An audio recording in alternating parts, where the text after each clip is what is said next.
If you enjoy historical figures and Carter's voice, we have some exciting news for you. I am launching a new podcast today called Conspiracy Theories, where my co-host Molly and I take a deeper look into the official versions of the world's most complicated stories in search of the real truth. The first 3 episodes are on Princess Diana and Area 51. Check them out now. Listen to Conspiracy Theories now, wherever you listen to podcasts, or visit parcast.com/conspiracy to start listening now. That's Parcast, PARCAST.com/conspiracy to listen now. In the middle of all stands the sun. For who in our most beautiful temple could set this light in another or better place than that from which it can at once illuminate the world? Some call it the light of the world, others the soul, still others the governor. Trismegistus calls it the visible God, Sophocles' Electra, the all-seer, and in fact does the sun, seated on his royal throne, guide his family of planets as they circle around him.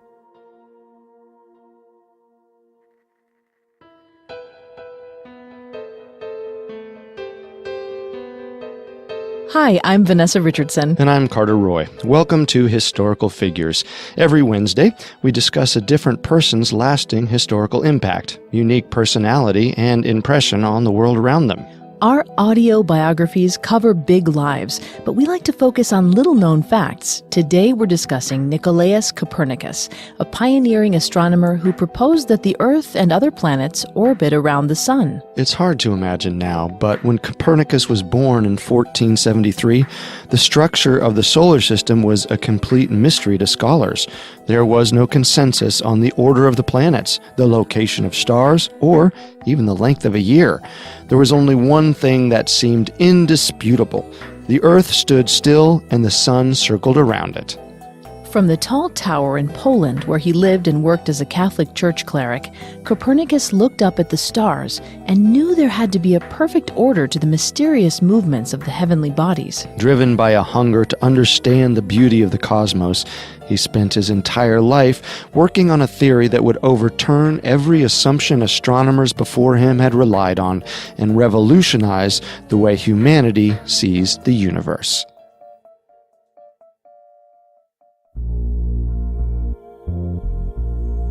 On February 14, 1990, the space probe Voyager 1 exited the heliosphere and took the first ever photograph of our entire solar system as seen from the outside. Humankind finally had a clear, literal picture of our place in the cosmos, a tiny blue dot orbiting around one of the innumerable stars in the vastness of space. 450 years before that, without the aid of spacecrafts, computers, or even a telescope, a Polish astronomer named Nicolaus Copernicus was preparing to rock the world with his own portrait of the universe, a book full of groundbreaking mathematical proof that the Earth is in constant motion around the sun.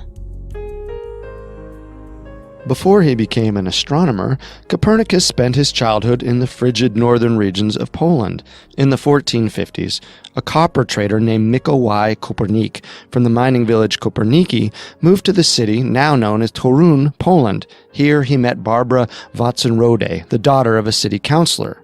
The two were soon married and living in a tall brick house with 4 children, Andreas, Barbara, Katerina, and their youngest son named Mikołaj after his father, better known by his Latinized name, Nicolaus Copernicus. Nicolaus was born on February 19, 1473.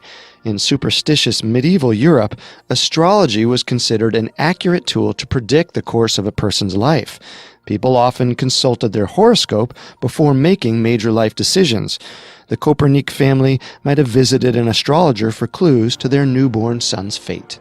When Nicolaus was born, the sun was in Pisces and the moon and Jupiter were in Sagittarius. This was thought to be the mark of an idealistic, visionary personality, someone who had high-minded ideas, but sometimes got lost in impractical dreams. As the descendants of a prominent political family, Mikołaj and Barbara must have had high hopes for their children. Unfortunately, in 1483, when Nicolaus was just 10 years old, his father died.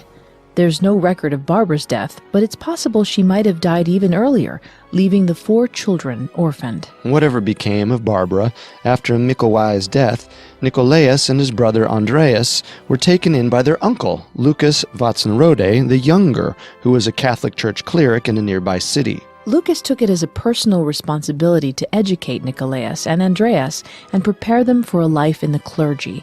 There are no surviving records of Nicolaus' early years, but he probably attended the cathedral school in Włocławek. Copernicus was likely raised speaking German, and at school he also learned how to read and write fluently in Latin, which was the language of the Polish royal court and the Catholic Church. Almost all of his surviving letters and documents are written in Latin, and later in life he referred to himself only by the Latinized version of his Polish name. By the time he was an adult, he knew how to speak 5 languages: Latin, Polish, German, Italian, and Greek. In 1491, Copernicus entered the University of Krakow, a renowned school in Poland now known as Jagiellonian University. Krakow had become a major center of philosophical and scientific innovation during the early years of the Renaissance, and some of the brightest minds in Europe taught there during Copernicus' years of study. It also happened to be the only university in Central Europe with a department chair of astronomy. Copernicus studied the 7 liberal arts, a course of study that included grammar, logic, rhetoric, arithmetic, geometry, astronomy, and music. This degree typically prepared students for further studies in medicine, law, or theology. Copernicus was a bright student in every area, but he found his calling during the philosophy lectures he attended with Professor Albert Brudzinski. In the 1490s, Brudzinski was already a renowned astronomer. He had been hired to teach Aristotelian philosophy, but he also taught astronomy privately outside of class. It's safe to say that Brudzinski's theories had an impact on the young Copernicus.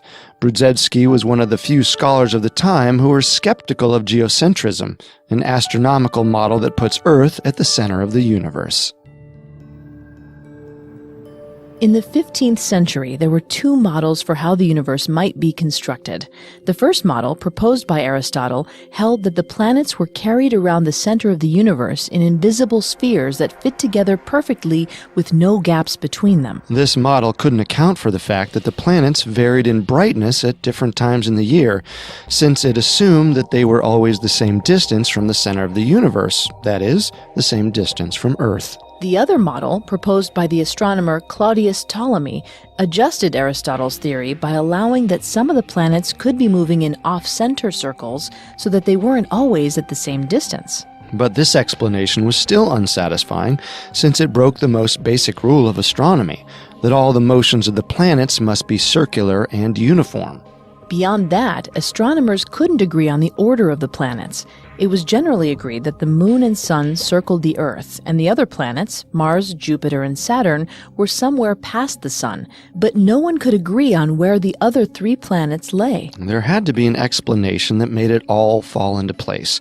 And in fact, the ancient Greek astronomer Aristarchus of Samios had figured it out in the 3rd century BC.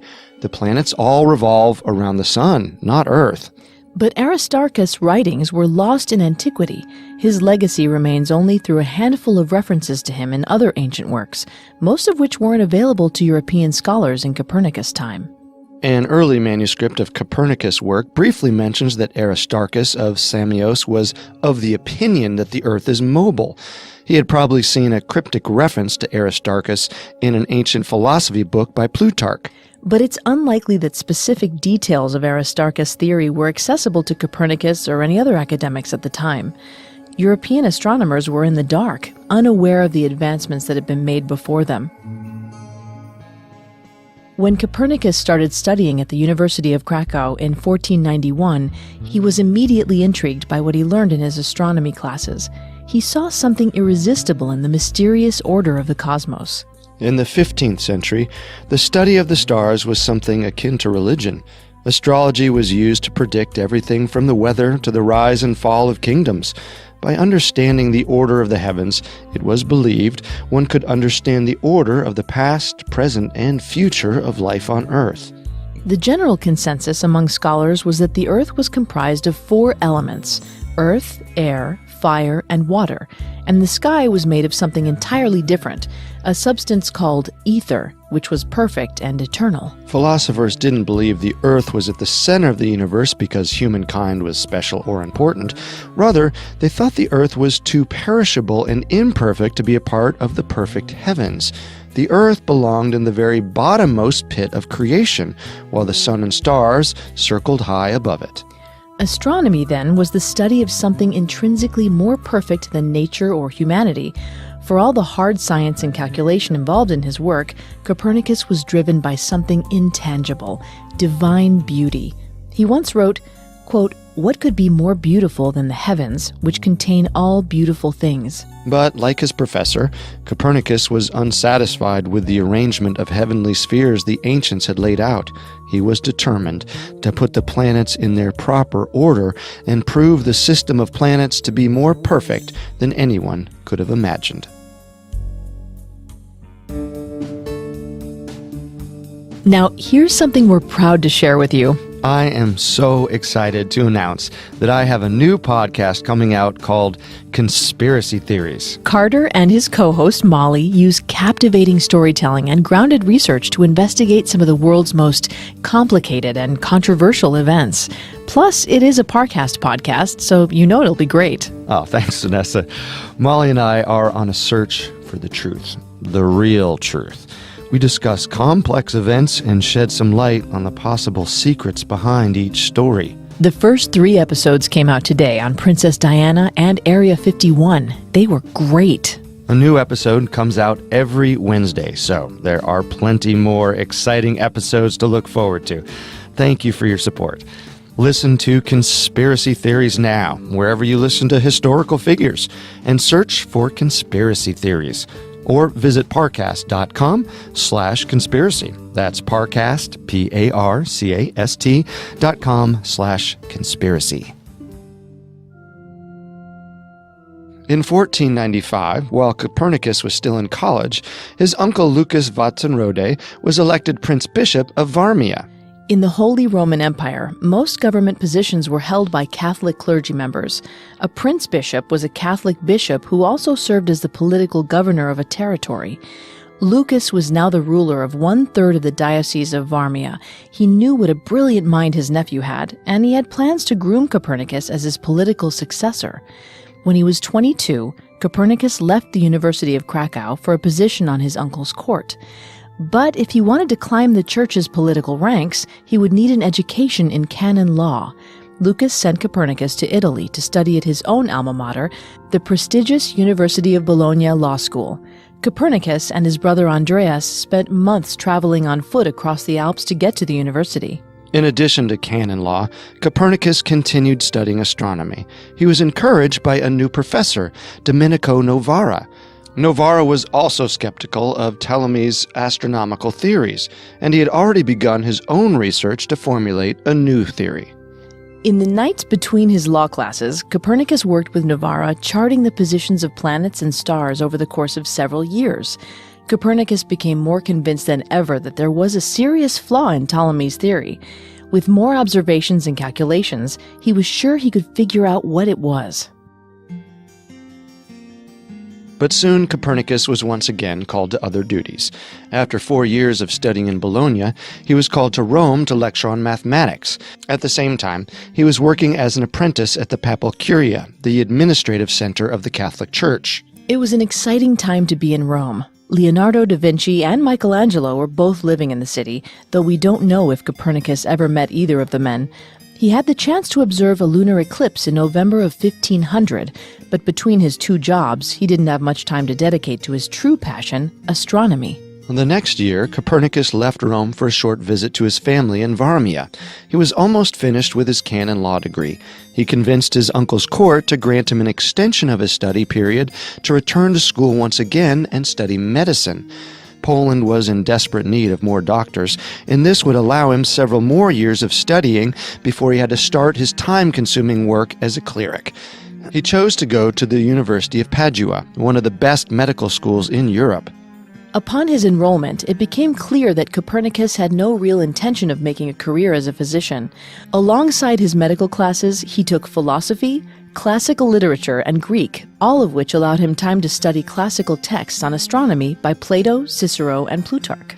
Although his workload in medicine and astronomy must have been grueling, he still found time to take up the fine arts, poetry, drawing, and painting. His great literary achievement was translating the letters and poems of the Byzantine poet Theophylactus Samocatta into Latin. This was an unusual choice for translation by a student of law, medicine, and astronomy. Far from being a philosophical text, Theophylactus's body of work was a combination of rustic fables and risque erotic letters. Copernicus explained his literary selection by saying that, quote, Theophylactus so interspersed the gay with the serious, and the playful with the austere, that every reader may pluck what pleases him most in these letters, like an assortment of flowers in a garden, end quote. As someone with a wide range of interests and skills, Copernicus must have appreciated the variety of subject matter in Theophylactus's writings. He sent the manuscript to be printed in Krakow and dedicated it to his uncle Lucas. In the dedication, he admitted that he had toned down the erotic letters for the sake of his religious audience. Quote, just as physicians usually modify the bitterness of drugs by sweetening them to make them more palatable to patients, so these love letters have in like manner been rectified. Copernicus also spent time learning to draw and paint. He left behind a portrait of himself holding a flower, a symbol of the medical profession. The original painting has been lost, but it was used as a model for several portraits of Copernicus that other artists have made in the years since. In 1503, Copernicus received his license to practice medicine. That same year, he finally received his doctorate in canon law. With his degrees finally completed, at age 30, Copernicus returned to his uncle's court in Varmia and assumed his duties as a canon, or a clerk of the church. He wasn't an ordained minister, and his responsibilities were mainly political. He accompanied his aging uncle on diplomatic journeys, drafted reports and memoranda to the National Assembly, and advised on legal and political matters. Copernicus was surely a competent clerk, but the other members of the chapter soon began to notice that his mind wasn't focused on climbing the political ladder. He was distracted from his duties by his longtime hobby, astronomy. Copernicus struck up a friendship with another canon named Tiedemann Giza, an ordained priest who shared his interest in astronomy.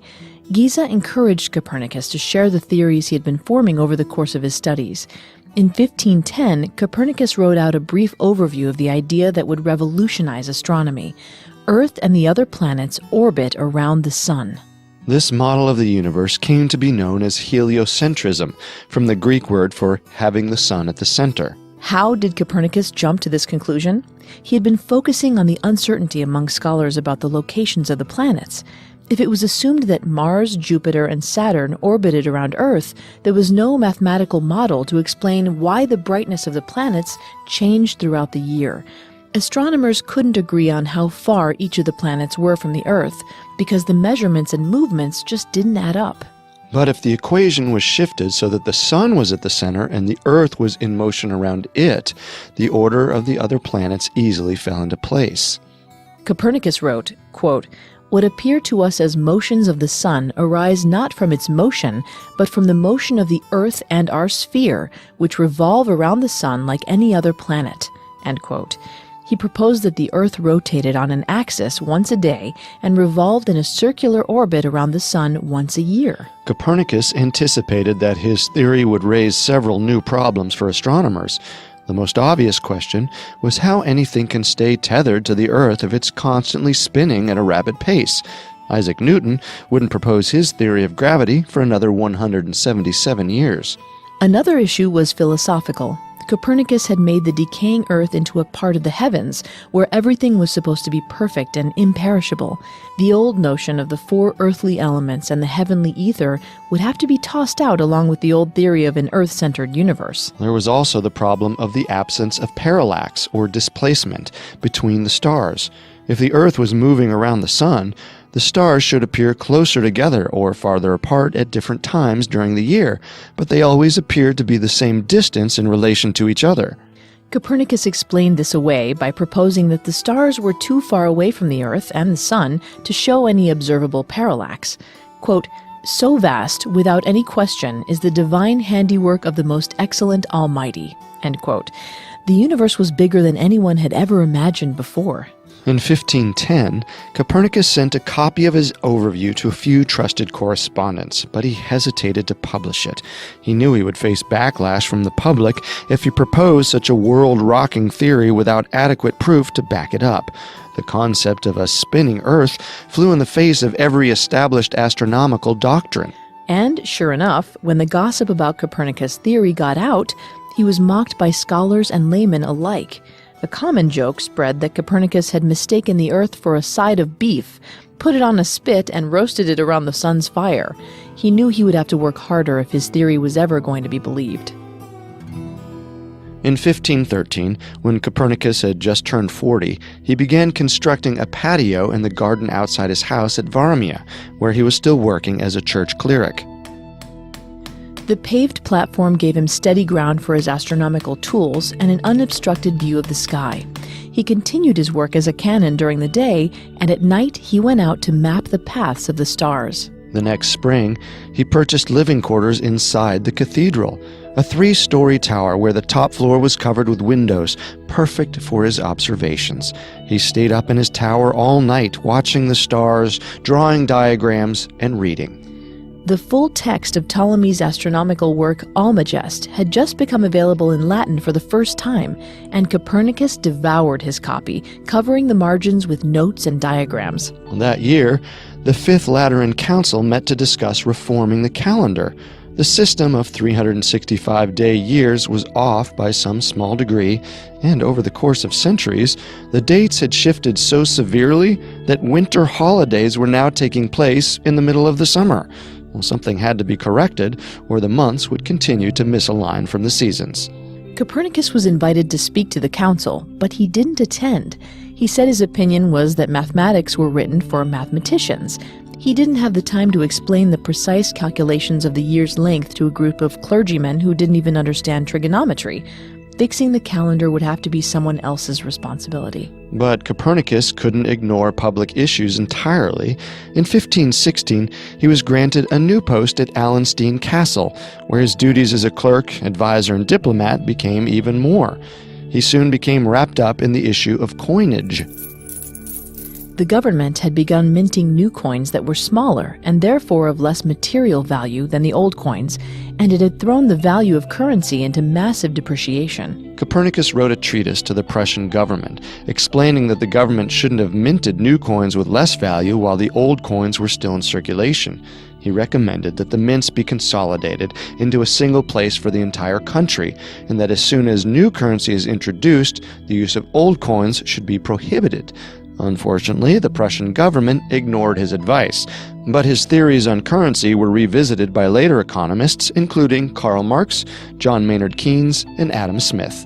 A few years later, Copernicus had to confront another political challenge, the Polish-Teutonic War. In 1519, the Kingdom of Poland declared war on the Teutonic Knights, a Catholic military order that had invaded Lithuania, one of Poland's allies. As a diplomat, Copernicus was in charge of negotiating with Albert of Prussia, the Grand Master of the Teutonic Knights, but it was unsuccessful. In December 1519, 5,000 Teutonic soldiers invaded Varmia.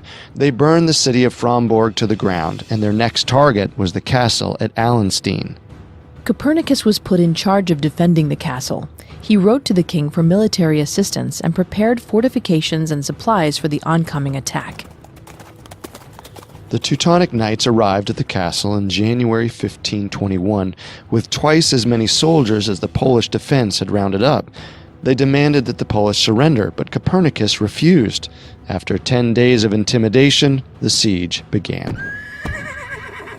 The knights marched across the frozen moat and broke through the town's gate. Copernicus led the defense, directing the soldiers from on top of the city walls. The Polish were outmanned and underprepared, but Copernicus's leadership was so effective that after just one attempt, the Teutonic Knights withdrew and left the city alone.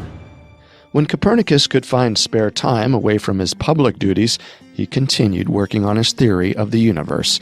It would require decades of observation to take all the astronomical measurements he needed, but he never strayed from his focus. He had been mocked and ignored before, but he knew he had the right idea, if only he could prove it. Copernicus never married or had children, but after his sister Katerina died, he took in her 5 daughters and raised them as his own. Not much information survives about Katerina's children, but when Copernicus died, he left his money to the 5 women, who were all married with children of their own by that time. Between his work as a canon and his responsibilities as a caregiver, he still found time late at night to observe the stars. He wouldn't rest until his life's work was complete. By the 1530s, Copernicus was in his 60s, and his work was finally nearing completion. But he was still worried his calculations weren't perfectly correct. He was afraid that if he published it now and even one of his measurements was found to be incorrect, he'd be mocked and disbelieved. Decades had passed since he published his brief outline in 1510, and the general opinion of his ideas hadn't changed at all. A few friends urged him to share his findings with the public, but by and large it seemed that nobody cared what Copernicus had to say. Until 1539, when a young scholar named Georg Joachim Rheticus arrived unannounced at Copernicus's door. When Rheticus arrived at Copernicus's house in Frauenburg, he was only 25, but he was already well connected in the world of mathematics. He had received his M.A. from the University of Wittenberg just 3 years earlier. After graduation, he remained at Wittenberg for 2 years as a professor of mathematics before taking a leave of absence to study with astronomers in Nuremberg. During his studies in Nuremberg, Rheticus was introduced to Copernicus's short publication from 1510, and he decided to journey to Frauenburg to talk to the great astronomer who was challenging the entire structure of the universe. Describing his decision to visit Copernicus, Rheticus said, "Driven by youthful curiosity, I longed to enter, as it were, into the inner sanctum of the stars." Copernicus must have been surprised to find this strange visitor at his door, but once Rheticus mentioned his admiration of Copernicus's theory about the universe, he opened his door and his mind to the young scholar. He took in Rheticus as an apprentice, teaching him everything he knew about astronomy. Rheticus was a keen student, and he was soon helping Copernicus calculate tables and proofs to support his work. Copernicus eagerly began to mentor his new student. He was nearing 70 years old, and an independent life was becoming more difficult for the aging man. He must have appreciated having a trustworthy assistant to do the things he was getting too old to do. There was an end goal behind all of Rheticus's diligent work. He wanted to convince Copernicus to finally publish the thesis he had spent decades working on. Copernicus was obsessed with perfecting his theory of the cosmos, but he had no plans to publish it. He was still too afraid of the reaction. If he put forward an entire book of proof that the Earth revolved around the Sun, there were 2 possible results. It would either revolutionize astronomy forever, or his life's work would be mocked and ignored by a public that was too stubborn to change their perspective. As a Catholic cleric himself, Copernicus was well aware of the political and social power held by the Roman Catholic Church. He feared that he might come under fire for contradicting the Church's traditional view that the Earth was at the center of the universe. Contradicting church doctrine on such a major issue could be construed as heresy. There are a few verses in the Bible that seem to imply the sun revolves around the earth. For example, in one verse, Joshua commanded the sun to stand still, which implies that the sun is usually in motion. Rheticus and Copernicus drafted an entire pamphlet explaining how their theory didn't contradict religious doctrine. In fact, they said, their expanded view of the universe was further proof of God's glory. Copernicus also wrote a letter to the Pope, Paul III, introducing his ideas and asking for his support. In the end, Copernicus never faced major opposition from the Catholic Church. It's a common misconception that the Church immediately rejected heliocentrism. In fact, Copernicus later dedicated his book to Pope Paul III, and the Church didn't take an official stance on his theory until decades after it was published. Instead, it was Martin Luther, the leader of the Protestant Reformation, who was one of his harshest critics. In 1517, Luther had initiated a split away from the Catholic Church when he sent a list of complaints to the Archbishop of Mainz. Soon, Luther's Reformed sect of Christianity was gaining popularity throughout Central Europe. Naturally, Luther wasn't a fan of the Catholic Copernicus and his unusual ideas about the earth spinning in circles. He was overheard saying at lunch one day, quote, "Whoever wants to be clever must agree with nothing that others esteem. He must do something of his own." This is what that fellow does who wishes to turn the whole of astronomy upside down. And this was before Copernicus had published his full thesis, back when all he had presented to the public was an unsubstantiated hypothesis. If his short first work had gained him such a bad reputation, he didn't want to see how people would react when he had a full book of mathematical proof to back up his controversial theories. But Rheticus kept pushing his mentor towards publication. He knew the benefits of changing the course of astronomy far outweighed the danger of being mocked by closed-minded theologians. By the end of the summer of 1539, Rheticus had written a comprehensive summary of Copernicus's thesis. He sent it to a scholar in Nuremberg named Johann Schoner to gauge how well their full book might be received. Rheticus's report summarized everything Copernicus had found over his 4 decades of research. But he neglected to mention the most interesting theory, that the Earth spins around the Sun, until page 19. Instead, he focused on something more agreeable to his audience, the cyclical pattern of time periods Copernicus had identified. It appeared that great kingdoms tended to rise when the stars' planets were aligned at a certain point in their cycle, and then fall when the cycle was completed. The Roman Empire and the rise of Islam had both occurred at the same point in the planetary cycle, and Rheticus predicted the fall of their own empire would happen in 100 years. For what it's worth, his prediction was a bit off. The Holy Roman Empire didn't dissolve until 267 years later in 1806. Nevertheless, his strategy worked. Rheticus's report, with its scant mentions of Copernicus's heliocentric ideas, impressed Schoner so much that he sent it to the civic printing office to be published.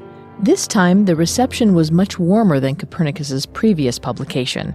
A number of scholars were excited about what Copernicus and Rheticus had discovered, including a printer in Nuremberg named Petreius. Petreius wrote an open letter to Rheticus congratulating him for his work.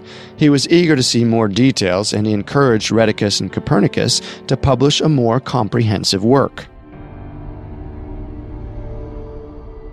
But the reception wasn't entirely positive. A Lutheran theologian named Andreas Osiander sent Copernicus a congratulatory note and a piece of unsolicited advice along with it. He suggested that they preface their book with an introduction stating that their theory about the Earth revolving around the Sun wasn't intended to be taken as the truth. Osiander believed the work would be better received if Copernicus presented his conclusion about the Earth's motion as a hypothesis that may or may not be true, instead of presenting it as a definite fact. As much as Copernicus worried about being mocked for his ideas, he knew heliocentrism was the most revolutionary part of his work. He had no intention of presenting it as an unproven hypothesis. His friends encouraged him to keep his work the way it is, without Osiander's proposed introduction. They believed the calculations and proofs in the book would speak for themselves and prove Copernicus's theory correct. In a letter to Pope Paul III, Copernicus wrote, "The crazier my doctrine of the Earth's motion now appeared to most people, so much more the admiration and thanks it would gain after the publication of my writings dispelled the fog of absurdity by the most luminous proofs." With a printer and an eager audience waiting on them, Copernicus and Rheticus knew it was time to put the finishing touches on their thesis and send it out to the public. They reorganized and restructured entire sections of the manuscript, double-checked their calculations, and made their final measurements. Copernicus's health was declining in his old age, and he relied heavily on Rheticus to finish the work.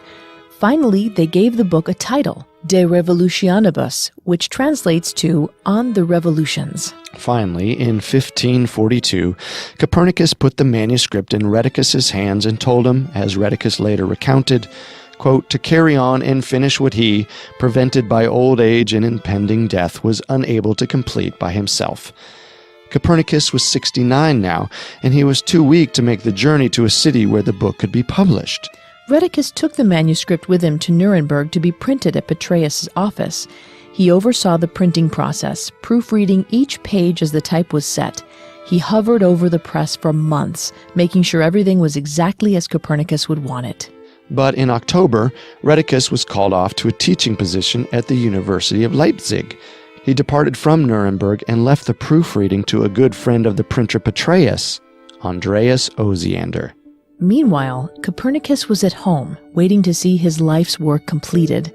As sections of the book were printed, they were sent for him to review. His health was declining, but he held out hope that he would live long enough to see his book through publication. In November 1542, Copernicus suffered a stroke and lost his memory, speech, and mobility. He became bedbound, wavering in and out of consciousness, unable to communicate. Osiander kept sending Copernicus the finished book chapters for review, but it was hard to tell if he was even aware of what he was reading. His health kept declining until the next May, when he slipped into a coma. He was unconscious for weeks. His caretakers knew it was almost the end, but he was still hanging on to life. On May 24, 1543, the final pages of De Revolutionibus arrived from Nuremberg. When the finished book was placed in Copernicus's hands, he woke up, looked at the book, and realized what he was holding. Knowing that his life's work was finally complete, he closed his eyes and died in peace. The elderly Copernicus was gratified to know that his world-changing discovery had finally been published. But if he had been healthy enough to read through the finished product, he might have had a different reaction. When Rheticus opened his copy of De Revolutionibus, he was in for a horrible surprise.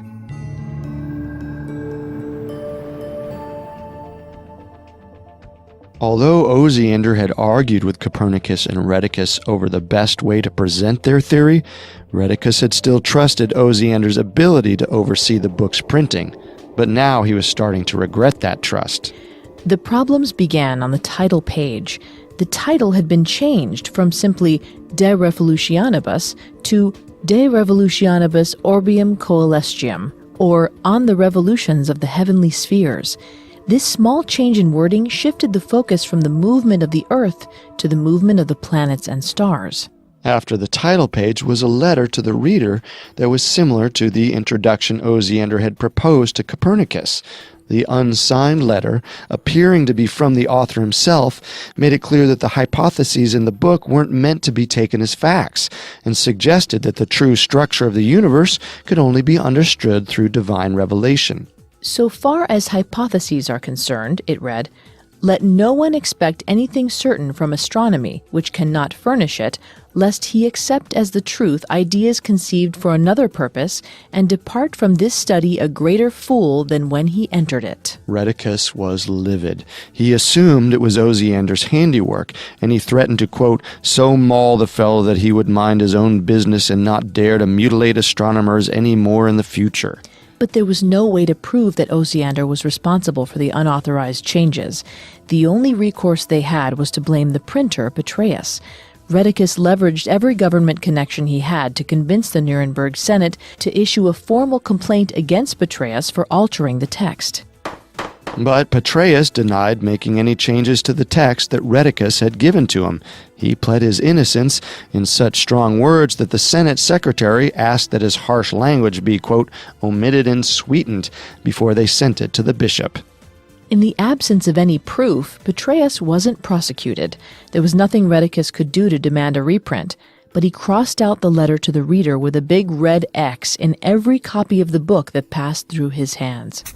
The irony is that Osiander's changes actually helped the book sidestep controversy and gain acceptance by the mathematic community.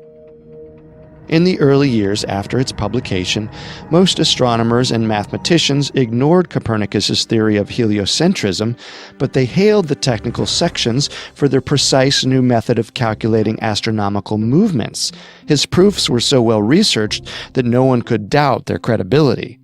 If the sun-centered theory in De Revolutionibus had been presented more prominently, the entire publication would have been dismissed as absurd.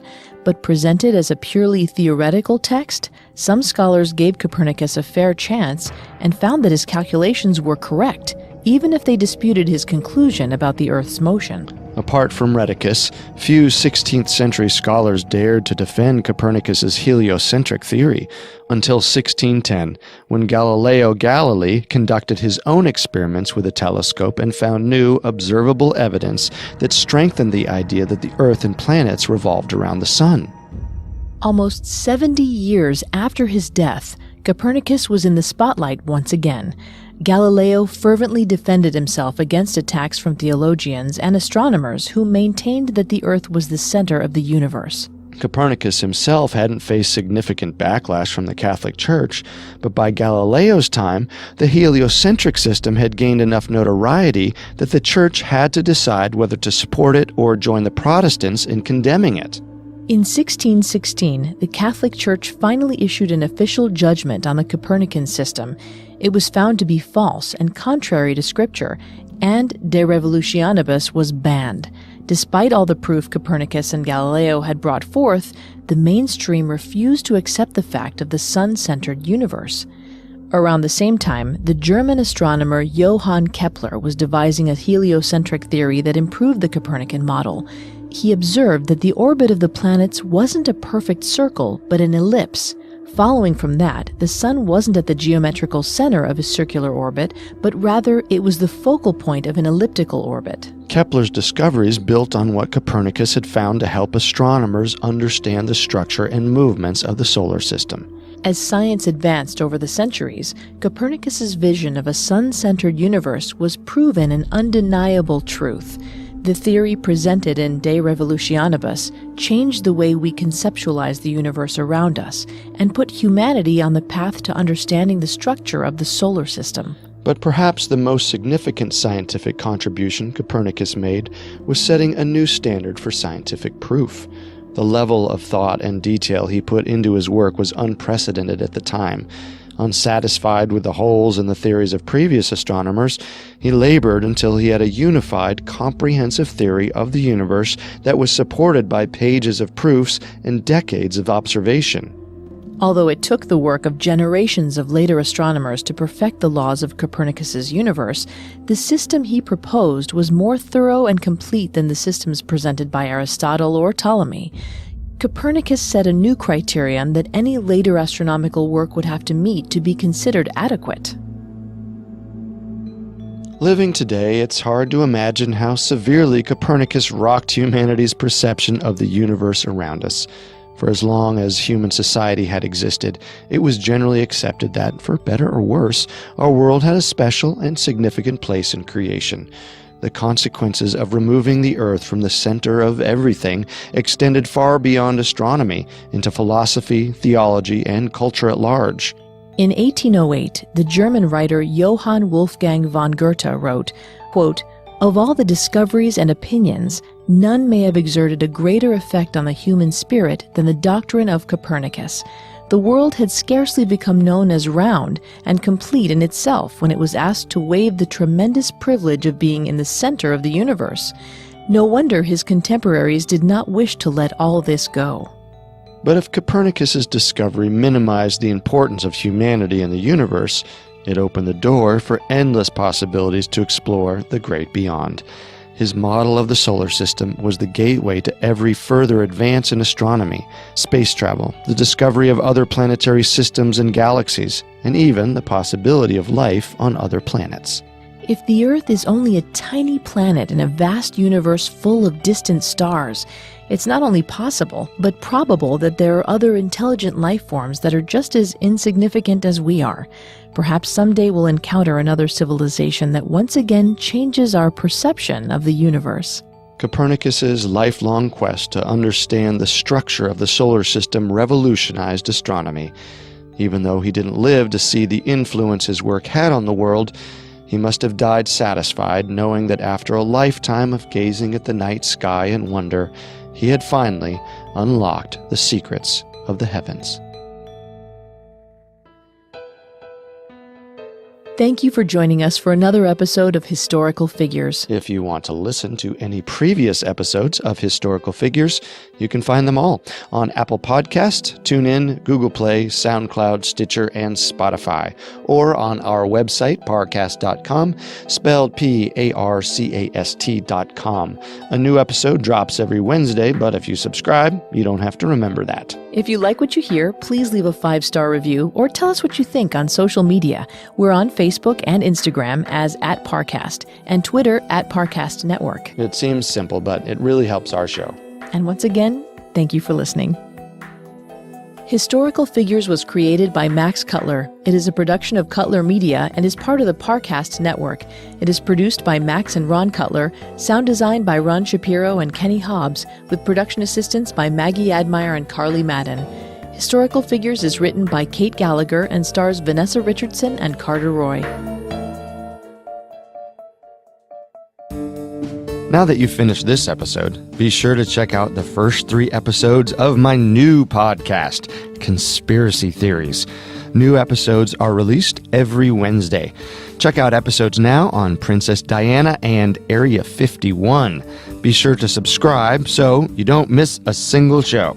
Listen to Conspiracy Theories now, wherever you listen to Historical Figures, and search for Conspiracy Theories, or visit parcast.com/conspiracy. That's Parcast, PARCAST.com/conspiracy.